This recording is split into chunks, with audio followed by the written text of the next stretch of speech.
بسم الله الرحمن الرحيم. السلام عليك يا أبا عبد الله، السلام عليك يا ابن رسول الله، السلام عليك يا خيرة الله وابن خيرته، السلام عليك يا ابن أمير المؤمنين وابن سيد الوصيين، السلام عليك يا ابن فاطمة سيدة نساء العالمين، السلام عليك يا ثار الله وابن ثاره والوتر الموتور، السلام عليك وعلى الأرواح التي حلت بفنائك، عليكم مني جميعا سلام الله أبدا ما بقيت وبقي الليل والنهار. يا أبا عبد الله، لقد عظمت الرزية وجلت وعظمت المصيبة بك علينا وعلى جميع أهل الإسلام، وجلت وعظمت مصيبتك في السماوات على جميع أهل السماوات.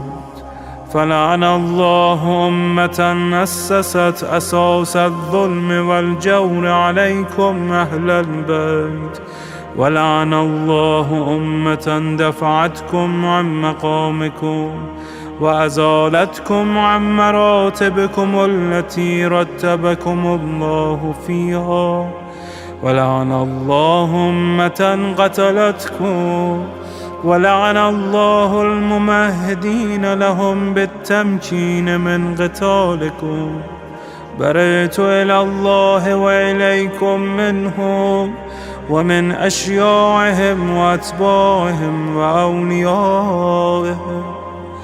يا أبا عبد الله، إني سلم لمن سالمكم وحرب لمن حاربكم إلى يوم القيامة. ولعن الله آل زياد وآل مروان، ولعن الله بني أمية قاطبة، ولعن الله ابن مرجانة، ولعن الله عمر بن سعد، ولعن الله شمرا، ولعن الله أمة أسرجت وألجمت وتنقبت لقتالك. بأبي أنت وأمي، لقد عظم مصابك، فأسأل الله الذي أكرم مقامك وأكرمني بك أن يرزقني طلب ثارك مع إمام منصور من أهل بيت محمد صلى الله عليه وآله. اللهم اجعلني عندك وجيها بالحسين عليه السلام في الدنيا والآخرة.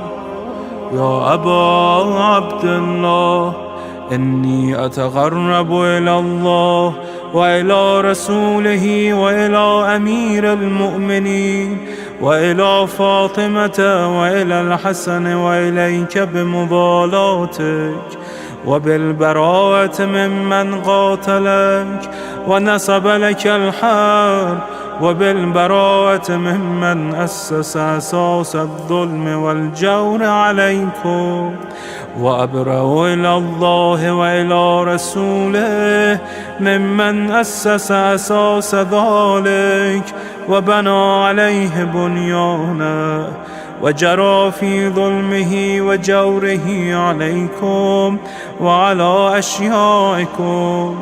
برئت إلى الله وإليكم منهم، وأتقرب إلى الله ثم إليكم بمضالاتكم ومضالاة وليكم، وبالبراءة من أعدائكم والناصبين لكم الحرب، وبالبراءة من أشيائهم وأتباعهم. إني سلم لمن سالمكم وحرب لمن حاربكم وولي لمن والاكم وعدو لمن عاداكم. فأسأل الله الذي يكرمني بمعرفتكم ومعرفة أوليائكم ورزقني البراءة من أعدائكم أن يجعلني معكم في الدنيا والآخرة، وأن يثبتني عندكم قدم صدق في الدنيا والآخرة. وأسأله أن يبلغني المقام المحمود لكم عند الله، وأن يرزقني طلب ثاري مع إمام هدى ظاهر ناطق بالحق منكم. وأسأل الله بحقكم وبالشأن الذي لكم عنده أن يعطيني بمصابي بكم أفضل ما يعطي مصابا بمصيبته، مصيبة ما أعظمها وأعظم رزيتها في الإسلام وفي جميع السماوات والأرض. اللهم اجعلني في مقامي هذا ممن تناله منك صلوات ورحمة ومغفرة. اللهم اجعل محياي محيا محمد وآل محمد، ومماتي ممات محمد وآل محمد. اللهم إن هذا يوم تبركت به بنو أمية وابن آكلة الأكباد، اللعين ابن اللعين على لسانك ولسان نبيك صلى الله عليه وآله، في كل موطن وموقف وقف فيه نبيك صلى الله عليه وآله. اللهم لعن أبا سفيان ومعاوية ويزيد بن معاوية، عليهم منك اللعنة أبد العابدين. وهذا يوم فرحت به آل زياد وآل مروان بقتلهم الحسين صلوات الله عليه. اللهم فضاعف عليهم اللعن منك والعذاب الأليم. اللهم إني أتقرب إليك في هذا اليوم وفي موقفي هذا وأيام حياتي بالبراءة منهم واللعنة عليهم وبالموالاة لنبيك وآل نبيك عليه وعليهم السلام. اللهم لعن أول ظالم ظلم حق محمد وآل محمد، وآخر تابع له على ذلك. اللهم لعن العصابة التي جاهدت الحسين وشايعت وبايعت وتابعت على قتله. اللهم لعنهم جميعا. السلام عليك يا أبا عبد الله، وعلى الأرواح التي حلت بفنائك. عليك مني سلام الله أبدا ما بقيت وبقي الليل والنهار، ولا جعله الله آخر العهد مني لزيارتكم.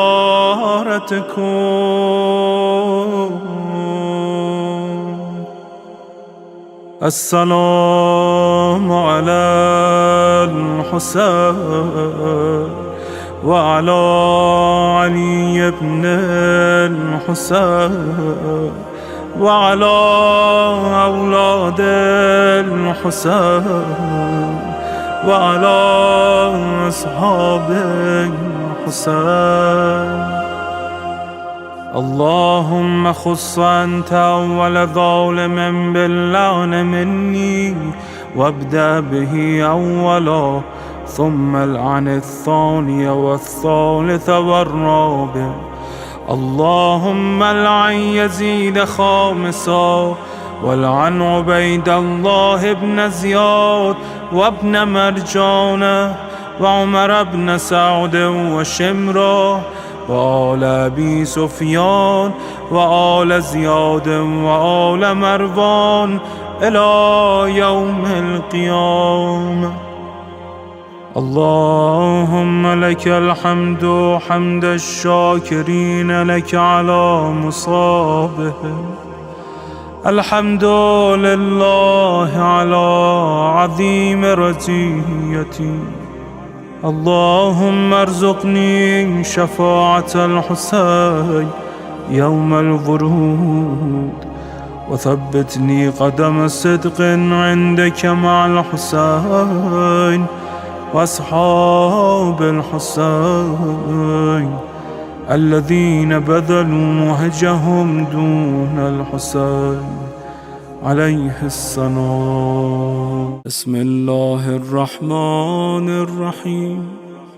يا الله يا الله يا الله، يا مجيب دعوة المضطرين، يا كاشف كرب المكروبين، يا غياث المستغيثين، يا صريخ المستصرخين، ويا من هو أقرب إلي من حبل الوريد، ويا من يحول بين المرء وقلبه، ويا من هو بالمنظر الأعلى وبالأفق المبين، ويا من هو الرحمن الرحيم على العرش استوى، ويا من يعلم خائنة الأعين وما تخفي الصدور، ويا من لا يخفى عليه خافية، يا من لا تشتبه عليه الأصوات، ويا من لا تغلطه الحاجات، ويا من لا يبرمه إلحاح الملحين، يا مدرك كل فوت، ويا جامع كل شم، ويا بارئ النفوس بعد الموت، يا من هو كل يوم في شأن، يا قاضي الحاجات، يا منفس الكربات، يا معطي السؤلات، يا ولي الرغبات، يا كافي المهمات، يا من يكفي من كل شيء ولا يكفي منه شيء في السماوات والأرض.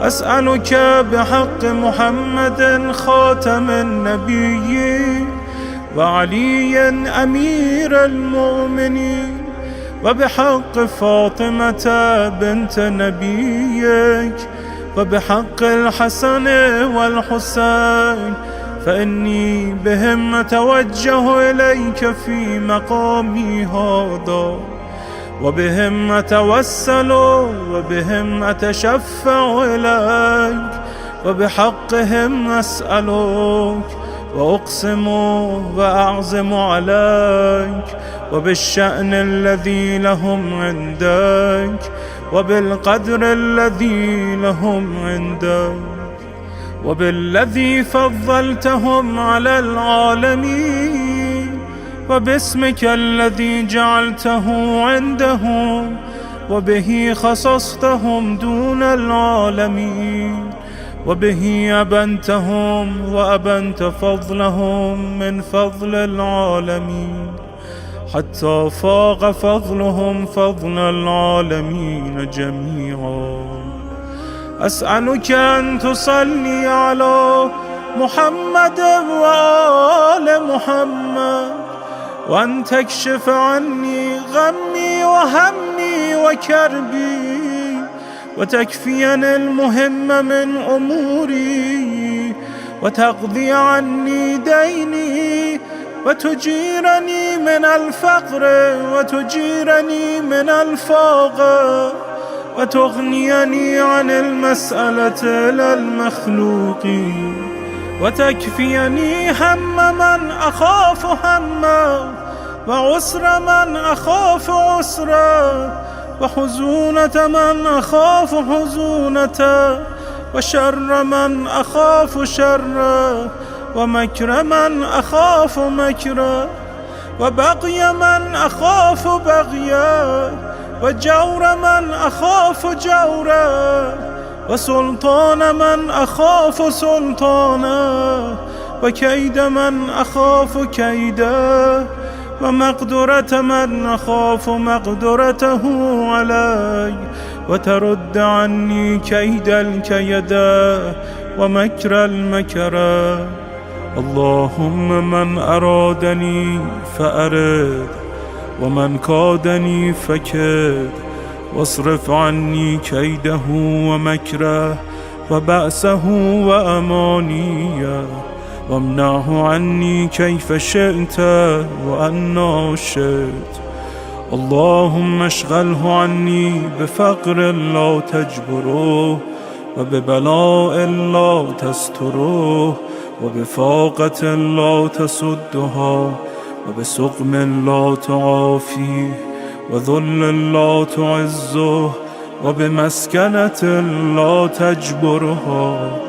اللهم اضرب بالذل نصب عيني، وادخل عليه الفقر في منزله، والعلة والسقم في بدنه، حتى تشغله عني بشغل شاغل لا فراغ له، وأنسه ذكري كما أنسيته ذكرك، وخذ عني بسمعه وبصره، ولسانه ويده، ورجله وقلبه، وجميع جوارحه، وادخل عليه في جميع ذلك السوق، ولا تشفه حتى تجعل ذلك له شغلا شاغلا به عني وعن ذكري.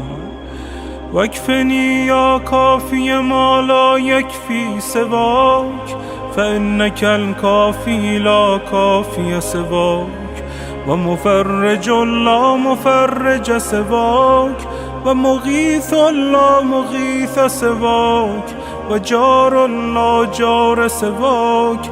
خاب من كان جاره سواك، ومغيثه سواك، ومفزعه إلى سواك، ومهربه إلى سواك، وملجأه إلى غيرك، ومنجاه من مخلوق غيرك. فأنت ثقتي ورجائي ومفزعي، ومهربي وملجئي ومنجاي، فبك أستفتح وبك أستنجح، وبمحمد وآل محمد أتوجه إليك، وأتوسل وأتشفع، فأسألك يا الله يا الله يا الله، فلك الحمد ولك الشكر، وإليك المشتكى وأنت المستعان. فأسألك يا الله يا الله يا الله، بحق محمد وآل محمد، أن تصلي على محمد وآل محمد، وأن تكشف عني غمي وهمي وكربي في مقامي هذا، كما كشفت عن نبيك همه وغمه وكربه، وكفيته هول عدوه. فاكشف عني كما كشفت عنه، وفرج عني كما فرجت عنه، واكفني كما كفيته، واصرف عني هول ما أخاف هوله ومؤونة ما أخاف مؤونته وهم ما أخاف همه بلا مؤونة على نفسي من ذلك واصرفني بقضاء حوائجي وكفاية ما همني همه من أمر آخرتي ودنيا. يا أمير المؤمنين ويا أبا عبد الله عليكما مني سلام الله أبدا ما بقيت وبقي الليل والنهار ولا جعله الله آخر العهد من زيارتكما ولا فرق الله بيني وبينكما. اللهم أحيني حياة محمد وذريته وأمتني مماتهم وتوفني على ملتهم واحشرني في زمرتهم ولا تفرق بيني وبينهم طرفة عين أبدا في الدنيا والآخرة. يا أمير المؤمنين ويا أبا عبد الله أتيتكما زائرا ومتوسلا إلى الله ربي وربكما ومتوجها إليه بكما ومستشفعا بكما إلى الله تعالى في حاجتي هذا فاشفعا لي فإن لكما عند الله المقام المحمود والجاه الوجيه والمنزل الرفيع والوسيلة. إني أنقلب عنكما منتظرا لتنجز الحاجة وقضائها ونجاحها من الله بشفاعتكما لي إلى الله في ذلك فلا أخيب ولا يكون منقلبي منقلبا خائبا خاسرا بل يكون منقلبي منقلبا راجحا مفلحا منجحا مستجابا بقضاء جميع حوائجي وتشفعاني إلى الله. انقلبت على ما شاء الله ولا حول ولا قوة إلا بالله مفوضا أمري إلى الله ملجأ ظهري إلى الله متوكلا على الله وأقول حسبي الله وكفى سمع الله لمن دعاه ليس لي وراء الله ووراءكم يا سادتي منتهى ما شاء ربي كان وما لم يشأ لم يكون ولا حول ولا قوة إلا بالله. أستودعكم الله ولا جعله الله آخر العهد مني إليكما.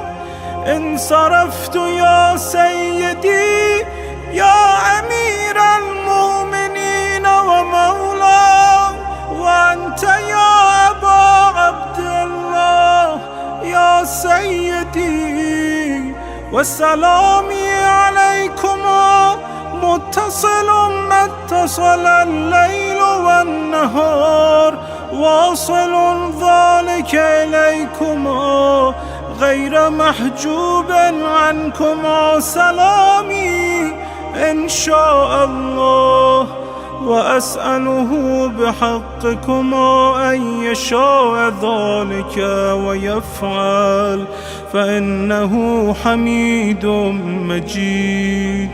انقلبت يا سيدي عنكما تائبا حامدا لله، شاكرا راجيا للهجابة، غير آيس ولا قانط، آئبا عائدا راجعا إلى زيارتكما، غير راغب عنكما ولا عن زيارتكما، بل راجع عائد إن شاء الله، ولا حول ولا قوة إلا بالله.